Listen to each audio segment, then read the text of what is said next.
ডাইভাল, DIBAL H, DIBAL H হচ্ছে di isobutyl, di isobutyl aluminium hydride. Aluminium hydride হচ্ছে actually এইটা, aluminium hydride AlH3 aluminium hydride. এবার di isobutyl, but মানে চারটে carbon, আইসো মানে এরকম একটা C থাকবে, অর্থাৎ CH3 CH CH3 এই গ্রুপটা অবশ্যই থাকবে। এটা হচ্ছে ডাই আইসোবিউট, এটা হচ্ছে আইসোবিউটাইল গ্রুপ। আর যদি ডাই আইসোবিউটাইল মানে দুটো আইসোবিউটাইল গ্রুপ থাকবে, অর্থাৎ অ্যালুমিনিয়াম হাইড্রাইডে দুটো হাইড্রোজেন এখান থেকে অপসারিত হয়ে দুটো আইসোবিউটাইল গ্রুপ এখানে থাকবে।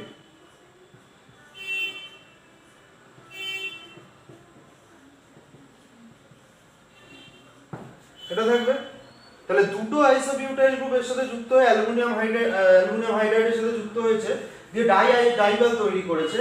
এখানে যে হাইড্রোজেনটা অ্যালুমিনিয়ামের সাথে যুক্ত, এই হাইড্রোজেনটাই কিন্তু হাইড্রাইড হিসেবে বিজারিত করতে পারে। তাহলে এখানে একটা জিনিস মাথায় রাখবে যে হাইড্রোজেনের সংখ্যা যেহেতু খুবই কম, অর্থাৎ একটা মাত্র হাইড্রোজেন আছে, তাই জন্য এখানে বিজারণ করার ক্ষমতাটাও কিন্তু কম। তাই জন্য এটা যে কোনো কার্যকারী মূলককে যখন বিজারণ করবে, এটা এক স্টেপ বিজারণ করবে। তার মানে আমরা যদি কার্বক্সিলিক অ্যাসিডকে বিজারণ করি, কার্বক্সিলিক অ্যাসিডকে বিজারণ করি ডাইভাল দিয়ে, তাহলে এটা ডাইভাল এইচ দিয়ে বিজারণ করি, তাহলে এটা কি তৈরি হবে? এক স্টেপ বিজারণ, মানে অ্যালডিহাইডে গিয়ে থেমে যাবে। যদি এক্সেস নেওয়া হতো ডাইভাল, তাহলে এটা আবার পরের স্টেপে যেত, অর্থাৎ প্রাইমারি অ্যালকোহলে যেত। অবশ্যই RCOCl অ্যাসিড হ্যালাইডকে যদি বিজারণ করতে পারি ডাইভাল দিয়ে, তাহলে এটা হয়ে যাবে অ্যাসিড, এটা অ্যালডিহাইড হয়ে যাবে। তাহলে এইভাবে আমরা কিন্তু এক স্টেপ বিজারণগুলো করতে পারবো। এবারে আমরা দুটো বিকারকের কথা বলি, বিজারকের কথা বলি। একটা হচ্ছে ক্লিমেনসন বিজারণ, ক্লিমেনসন বিজারণ বা ক্লিমেনসন রিডাকশন।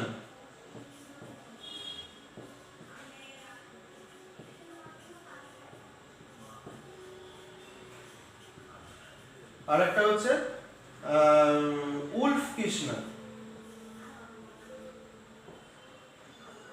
উলফ-কির্শনার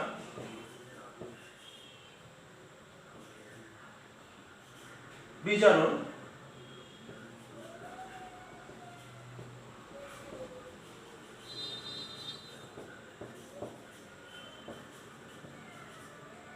ক্লিমেনসন বিজারণে ইউজ করা হয় জিঙ্ক অ্যামালগাম কনসেন্ট্রেটেড HCl, আর উলফ-কির্শনারে ইউজ করা হয়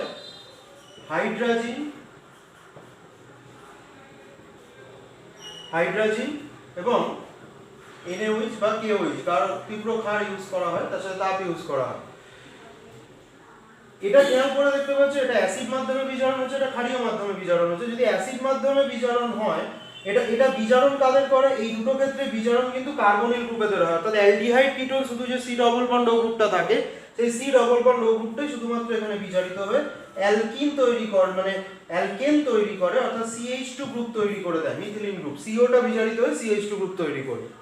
তবে ক্লিমেনসন বিজারণের কিছু ড্রব্যাকস আছে। ক্লিমেনসন বিজারণ সব জায়গায় ব্যবহার করা যায় না। ধরো কোনো গ্রুপ কার্যকারী কোনো যৌগে যদি OH থাকে বা OR থাকে বা অ্যাসিটাল থাকে, বা কিটাল থাকে, তাহলে এইগুলোর ক্ষেত্রে আমরা কিন্তু ক্লিমেনসন বিজারণের মাধ্যমে বিজারণ করতে পারি না। কারণ ক্লিমেনসনের ক্ষেত্রে CO গ্রুপকে বিজারিত করার সাথে সাথে এই গ্রুপগুলোর সাথেও বিক্রিয়া করে দেবে। কিরকম বিক্রিয়া হবে? দেখো, যদি ক্লিমেনসন বিক্রিয়াতে অ্যাকচুয়ালি কনসেন্ট্রেট HCl আছে, মানে এটা H+ এবং Cl- তৈরি করতে পারে। তো Cl- is a good nucleophile. তা নিউক্লিওফাইল বিক্রিয়ায় সাপোজ ধরো এরকম একটা যৌগ দিয়েছে, এখানে Cl আছে, এখানে যদি আমি ক্লিমেনসন বিজারণ করি, জিঙ্ক অ্যামালগাম কনসেন্ট্রেট HCl দিয়ে বিক্রিয়া করি, তাহলে এই Cl-টা এখান থেকে, এটা তো বিজারণ হবে, CO গ্রুপটা বিজারিত হয়ে CH2 হবে, আর এই Cl-টাও এখান থেকে, সরি Cl না, এটা OH এখানে ছিল, ওইচটা কি হবে কনসেন্ট্রেট HCl এর উপস্থিতিতে এটাও একটা প্রতিস্থাপন বিক্রিয়া করে দেবে, অর্থাৎ Cl তৈরি করবে। এটা তো যেমন আছে বিজারণ হচ্ছে CH2 তে পরিণত হচ্ছে, কিন্তু তার সাথে সাথে এই OH গ্রুপটাও এখান থেকে যদি মানে প্রতিস্থাপন বিক্রিয়া অংশগ্রহণ করে OH গ্রুপটা প্রতিস্থাপিত হয়ে Cl এ পরিণত হবে। তাই জন্য এই ধরনের অর্থাৎ যে সকল যৌগে অ্যালকোহল থাকে, অ্যালকক্সি গ্রুপ থাকে, তারপরে অ্যাসিটাল থাকে, কিটাল থাকে, সেই সকল ক্ষেত্রে কিন্তু আমরা ইমেনশন বিক্রিয়ার মাধ্যমে কখনোই কার্বনিলকে বিজারণ করতে পারবো না, সেই ক্ষেত্রে উইলফ-কির্শনার বিক্রিয়া করাটাই ভালো। আর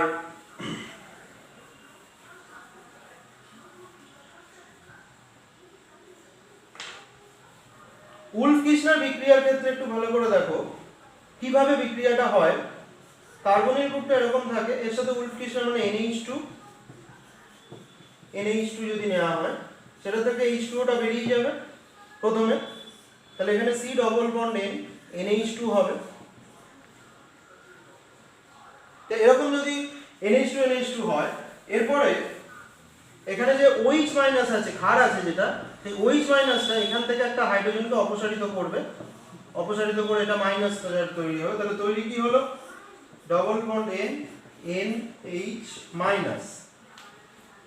এবার এই মাইনাসটা রেজোনেন্স করে নেবে, কার্বনের মাথায় মাইনাস চলে আসবে, নাইট্রোজেন H হয়ে যাবে, NH হয়ে যাবে। আর এই মাইনাসটা এখানে দেখো নাইট্রোজেনের মাথায় মাইনাস বা এখানে কার্বনের মাথায় মাইনাস, কোনটার সাথে সহজে হাইড্রোজেন যুক্ত হতে পারে? অবশ্যই কার্বনের সাথে সহজে হাইড্রোজেন যুক্ত হতে পারে। কার্বন হাইড্রোজেন বন্ড নাইট্রোজেন বন্ডের থেকে বেশি স্টেবল হয়, তাই জন্য হাইড্রোজেন এসে এইখানে যুক্ত হয়ে H+ এসে এখানে যুক্ত হয়ে CH N double bond NH, দেন এখান থেকে আবার OH মাইনাসটা আবার এখানে বিক্রিয়া করবে, এখানে ডবল বন্ড এখানে এসে বন্ডটা করবে, অর্থাৎ ট্রিপল বন্ড হলো, এখানে মাইনাস চার্জ তৈরি করবে।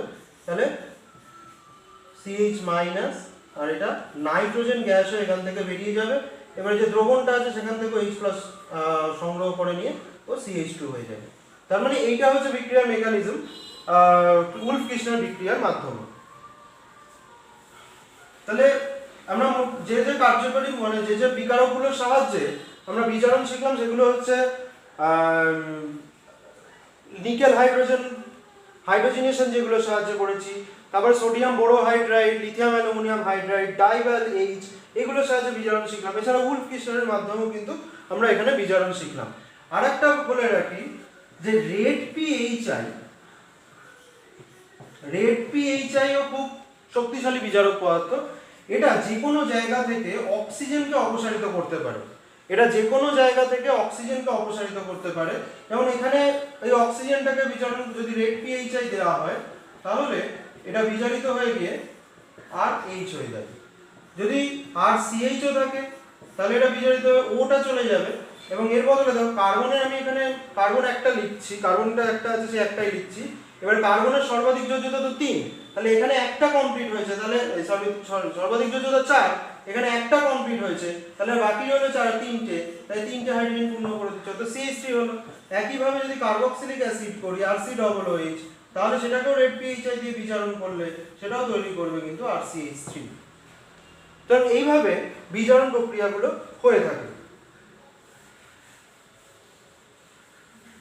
এবারে আমরা যদি কোনো ধাতু টিন আর HCl যদি বিজারণ করতে অংশগ্রহণ করি, টিন আর HCl দিয়ে বিজারণ করলে ধাতু আর অ্যাসিড খুব ভালো একটা যোগ যে খুব সহজেই ইলেকট্রন ছাড়তে পারে, কারণ Sn থেকে 4+ তৈরি হতে পারে এবং এটা কিন্তু সহজেই 4টে ইলেকট্রন ছেড়ে দিতে পারে। এই ধরনের বিজারণগুলো কিভাবে কাজে লাগানো হয় দেখো। বিজারণের ক্ষেত্রে যদি C ট্রিপল বন্ড N থাকে, তাহলে আমি যদি এখানে Sn HCl ইউজ করি তাহলে কি হবে, এখানে 4টে ইলেকট্রন আছে, আমি 4টে ইলেকট্রনকে এরকম ভাবে ধরতে পারি যে একটা করে বন্ড ভাঙছে, এখানে একটা করে ইলেকট্রন আসছে, এখানে একটা ইলেকট্রন আসছে। এই যে বন্ডটা ভাঙলো, এই বন্ডটা ভাঙলে কি হবে, অ্যাকচুয়ালি এখানে একটা ইলেকট্রন আসছে, এদিকে একটা ইলেকট্রন, এদিকে একটা ইলেকট্রন, এর একটা ইলেকট্রন, আর এখান থেকে অর্থাৎ 3 থেকে যে 4টে ইলেকট্রন ছিল তার মধ্যে দুটো ইলেকট্রন এখানে আছে, এখানে দুটো ইলেকট্রন এখানে আসছে, আর সেই দুটো ইলেকট্রনের একটা এখানে যুক্ত হচ্ছে, একটা এখানে যুক্ত হচ্ছে, তার মানে এখানে একটা নেগেটিভ চার্জ আলটিমেটলি তৈরি হলো, এখানেও একটা নেগেটিভ চার্জ, দুটো ইলেকট্রন মিলে একটা নেগেটিভ চার্জ তৈরি করছে। সেই নেগেটিভ চার্জের সাথে H+ থেকে H টা এসে যুক্ত হয়ে CH ডবল বন্ড NH তৈরি করছে। আবার এখানে আরো দুটো ইলেকট্রন আছে, চারটের মধ্যে দুটো গেছে, আরো দুটো ইলেকট্রন এই বন্ডটাকে ভাঙবে, এখানেও দুটো মাইনাস তৈরি করবে, এখানেও আবার H যুক্ত হবে, তাহলে কি তৈরি হবে? আর CH NH H NH, তার মানে এখানে আর CH2 NH2 কিন্তু তৈরি করা যাচ্ছে। অর্থাৎ 3HCl FeHCl জিঙ্ক HCl এই ধরনের বিজারক পদার্থগুলো দিয়ে আমরা সায়ানাইড এছাড়া নাইট্রো এইগুলোকেও কিন্তু বিজারণ করে নিতে পারি। নাইট্রোকে বিজারণ করলে একেবারে অ্যামিনে যাবে। আর যদি আমি SnCl2 ইউজ করি, SnCl2 HCl ইউজ করে বিজারণ করি, SnCl2 অলরেডি +2 স্টেটে আছে, তাই এটা সর্বাধিক Sn4+ এ যদি যায়, সর্বাধিক যোজ্যতা 4+, তাহলে এটা দুটো ইলেকট্রন ছাড়বে। তাহলে আমি যদি RCN কে বিজারণ করি SnCl2 HCl দিয়ে, তাহলে এখানে মাত্র দুটো ইলেকট্রন ছাড়ছে। দুটো ইলেকট্রন ছাড়লে এই বন্ডটা এখান থেকে খুলে একটার দিকে, মানে একটা বন্ডই খুলবে, এবং এখানে একটা মাইনাস এখানে একটা মাইনাস, এবারে এর সাথে এসে এই যুক্ত হয়ে আর CH ডবল বন্ড NH তৈরি করবে, অর্থাৎ এটা হচ্ছে ইমিন। এবারে ইমিনকে যদি হাইড্রোলাইসিস করি, তাহলে হাইড্রোলাইসিস করলে CH ডবল বন্ড O, অর্থাৎ অ্যালডিহাইড তৈরি হচ্ছে, অর্থাৎ সায়ানাইড থেকে অ্যালডিহাইড। এই বিক্রিয়াটাকে আমরা কি বলে থাকি? এটা স্টিফেন বিক্রিয়া। এটা হচ্ছে স্টিফেন বিক্রিয়া। এইভাবেও কিন্তু আমরা বিজারণ করতে পারি। আচ্ছা, আরেকটা বলে রাখি যে ইম্পর্টেন্ট, যেটার ক্ষেত্রে ধরো এরকম একটা যৌগ আছে, ডবল বন্ড আছে, এখানে যদি আমি হাইড্রোজেন প্যালাডিয়াম আর তার সাথে যদি কার্বন দিই, তাহলে কিন্তু শুধুমাত্র এই বন্ডটা, অর্থাৎ কার্বন কার্বন বন্ডটা বিজারিত হবে, আর কিছু বিজারিত হবে না, এটা বিজারিত হবে না। কিন্তু আমি যদি এখানে শুধুমাত্র হাইড্রোজেন আর প্যালাডিয়াম দিতাম, তাহলে কিন্তু এই বন্ডটা এবং এই বন্ডটা দুটোই বিজারিত হতো, অর্থাৎ এটা তৈরি হতো OH, এটা কিটোন, এটা সেকেন্ডারি অ্যালকোহল হতো, এবং ডবল বন্ডটা ভেঙে গিয়ে অ্যালকেন হয়ে যেত, তাহলে দুটোই বিজারিত। কিন্তু এই কার্বনটা, এটা মনে রাখবে, এই কার্বনটা ইন্ডিকেট করে এটা ডবল বন্ড বা ট্রিপল বন্ড এগুলোকে বিজারিত করতে, অর্থাৎ এগুলোকে বিজারিত করা যায়, মানে প্যালাডিয়াম কার্বন দিয়ে ডবল বন্ড ট্রিপল বন্ডকে, কোনো কার্বন অক্সিজেন ডবল বন্ডকে বা triple bond carbon nitrogen triple বন্ডকে বিজারিত করা যায় না। এছাড়াও আরো অনেক বিজারণ আমাদের আছে, যেমন নাইট্রোকে বিজারণ করা যায় 3 রকম পদ্ধতিতে। নাইট্রোকে, অ্যারোমেটিক নাইট্রোকে আমি যদি বিজারণ করি 3 রকম পদ্ধতিতে হতে পারে। একটা SnHCl অ্যাসিড মাধ্যমে বিজারণ হতে পারে, অ্যাসিড মাধ্যমে বিজারণ হলে এটা অ্যানিলিন হবে। যদি প্রশম মাধ্যমে বিজারণ হয়, প্রশম মাধ্যমে বিজারণ হলে এটা জিঙ্ক NH4Cl আর ইথানল আর তা, এটা দিলে তৈরি হবে ফিনাইল হাইড্রক্সিল অ্যামিন, এটা তৈরি হবে। এবং এটা যদি ক্ষারীয় মাধ্যমে বিজারিত হয়, ক্ষারীয় মাধ্যমে আবার 2 রকম বিজারিত হতে পারে। একটা হচ্ছে জিঙ্ক NaOH ইথানল, নিয়ে আমরা যে করেছিলাম অ্যারোমেটিক দুটো যৌগ যুক্ত হবে, তাহলে এটা হবে অ্যাজোবেনজিন, এবং এটা অ্যাজোবেনজিন। আর এটাকে যদি জিঙ্ক NaOH আর জল দিয়ে বিক্রিয়া করা হয়, তাহলে এটা হবে হাইড্রাজোবেনজিন। এটা তৈরি করবে কি? হাইড্রাজোবেনজিন।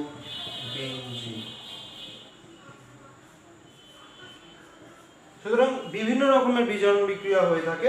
এগুলো হচ্ছে আমাদের মূলত আমাদের জয়েন্টে বা নিটে যে বিজারণ বিক্রিয়াগুলো আছে, সেগুলো এই বিজারণ বিক্রিয়াগুলোর উপর থেকে আসে। আর একটা জিনিস মাথায় রাখবে যে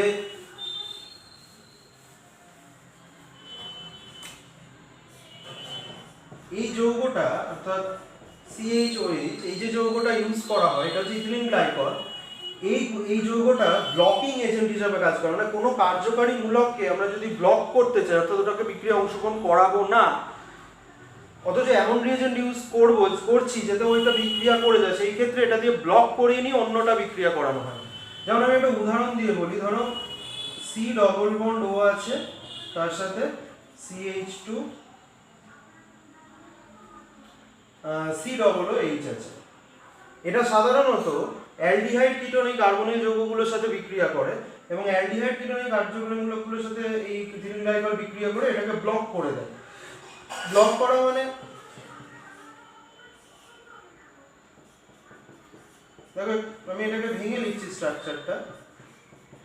এটা কি হবে, এখান থেকে অ্যাকচুয়ালি H2O টা বেরিয়ে গিয়ে এটা একটা সাইক্লিক কিটাল তৈরি করবে, সাইক্লিক কিটাল। এবং এটাকে পুনরায় যদি আমি হাইড্রোলাইসিস করি তাহলে কিন্তু পুনরায় এটা কিটোনে ফিরে আসবে, অর্থাৎ এই যৌগটাতে ফিরে আসবে। এবারে আমাকে যদি বলে এই যৌগটা দিয়ে যদি আমাকে বলে যে আমাকে বিক্রিয়া করে এইটা তৈরি করতে হবে, অর্থাৎ CH3 C ডবল বন্ড ও CH2 CH2OH তৈরি করো, তাহলে তুমি কি ইউজ করবে? লিথিয়াম অ্যালুমিনিয়াম হাইড্রাইড ইউজ করো, এটা হয়ে যাবে, এটা হয়ে যাবে। সোডিয়াম বোরোহাইড্রাইড ইউজ করো, শুধুমাত্র এটা হবে, এটা হবে না। কিন্তু আমাকে শুধুমাত্র এইটাকে বিজারণ করতে হবে। তাহলে এইটাকে যদি বিজারণ করি তখন আমাকে এটা ব্লক করতে হবে। ব্লক করতে গেলে আমি প্রথমে কি ইউজ করব? প্রথমে সেই ইথিলিন গ্লাইকল ইউজ করে নিই, অল্প আমি অ্যাসিড মিডিয়ামও দিতে পারি।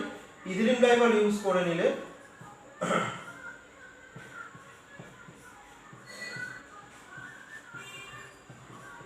প্রথমে এটা তৈরি হলো। এবারে আমি সোডিয়াম বোরোহাইড্রাইড দিয়ে বা সরি লিথিয়াম অ্যালুমিনিয়াম হাইড্রাইড দিয়ে এটাকে বিজারণ করিয়ে নিই।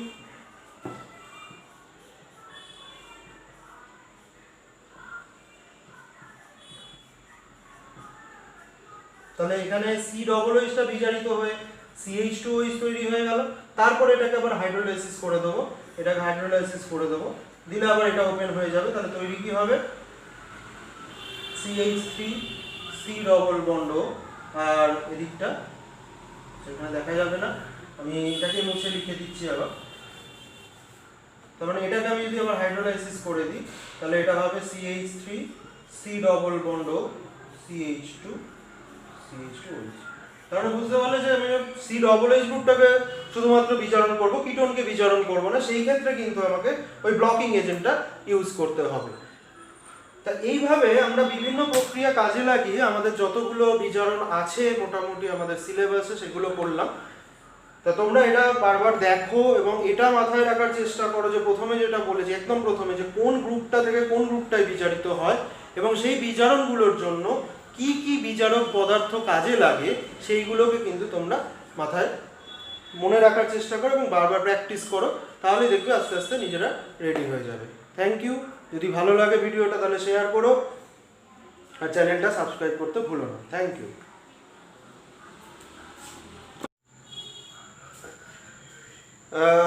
বিজারণের ভিডিওটাতে দুটো ছোট মিস্টেক ছিল, একটা আমি ওগুলো এখানে একটু ঠিক করে নিচ্ছি। যেটা ডাইভালের সংকেত লিখেছিলাম সেখানে এই H2 গুলো বাদ পড়ে গেছিল, একটু খেয়াল করে নেবে। এই H2 গুলো বাদ পড়ে গেছিল, ডাইভালের স্ট্রাকচারটা বাকি ঠিকই আছে। এটা হচ্ছে ডাইভালের স্ট্রাকচার এবং এখানে যেহেতু একটা মাত্র H সরাসরি অ্যালুমিনিয়ামের সাথে যুক্ত আছে সেই জন্যই এটা বিজারণ মানে একটাই H ছাড়তে পারে, তাই আংশিক বিজারণ করে, অর্থাৎ দুর্বল বিজারণ। আর একটা ছিল যে নিকেল হাইড্রোজেন দিয়ে যখন আমরা বিক্রিয়ার কথা বলেছিলাম, নিকেল প্ল্যাটিনাম প্যালাডিয়াম এই ধরনের যখন হাইড্রোজেন দিয়ে যখন বিজারণ বিক্রিয়ার কথা বলেছিলাম, তা সেই ক্ষেত্রে আমি বলেছিলাম যে দুটোকে বিজারণ করতে পারে না, কার্বক্সিলিক অ্যাসিড এবং OH। এটা পারে না শুধুমাত্র OH কে করতে, কার্বক্সিলিক অ্যাসিডকে কিন্তু বিজারণ করতে পারে। তা এই দুটো ছোট মিস্টেক ছিল ভিডিওটাতে, এটা একটু তোমরা ঠিক করে নিও। Thank you.